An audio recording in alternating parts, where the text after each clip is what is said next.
बिस्मिल्लाहिर्रहमानिर्रहीम। अस्सलामुअलैकुम वरहमतुल्लाहि वबरकातुहू। स्टूडेंट्स, आप सब कैसे हैं?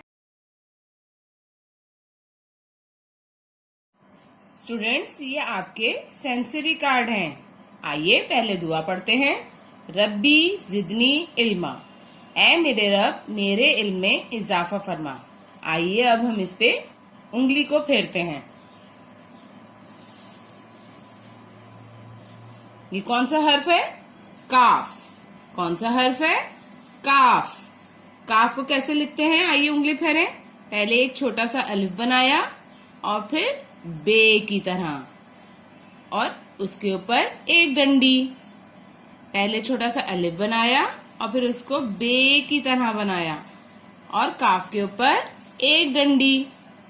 ठीक है, अलिफ बनाया, फिर बे की तरह बनाया और उसके ऊपर एक डंडी।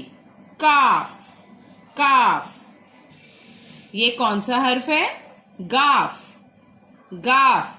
ये भी हम काफ की तरह बनाएंगे। पहले एक छोटा सा अलिफ बनाएंगे और फिर बे की तरह, और गाफ के ऊपर दो डंडी। ओके, पहले एक छोटा सा अलिफ बनाया और फिर बे की तरह, और गाफ के ऊपर दो डंडी। एक, दो। गाफ। गाफ। काफ। गाफ। काफ। गाफ। इसकी आप घर पे प्रैक्टिस कीजिए। ओके, अल्लाह हाफिज।